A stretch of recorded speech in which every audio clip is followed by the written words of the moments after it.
Hey fellas, check this out, right? So I got some advice for you, and something that works for me all the time. It's not because it's a gimmick, right? It's not because it's just something that I'm trying to, you know what I mean? Like it's like a game I'm trying to play. No, it's just who I am.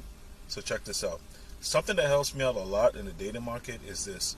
Listen, less is more. Less is more.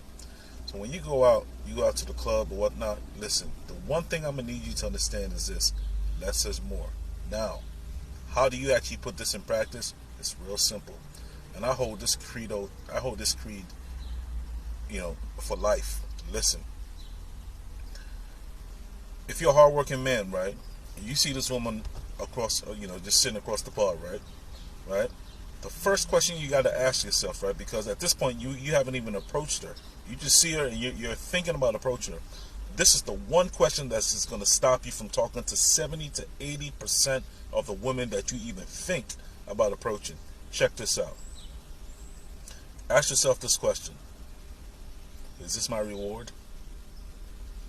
So you look at this woman up and down. You got to ask yourself. You're hard working. You're finally making six figures. Blah blah blah blah. You got to ask yourself: is this woman right here that I'm about to approach? Is this my reward for all my years of hard work and patience and pain? If the answer is no, next.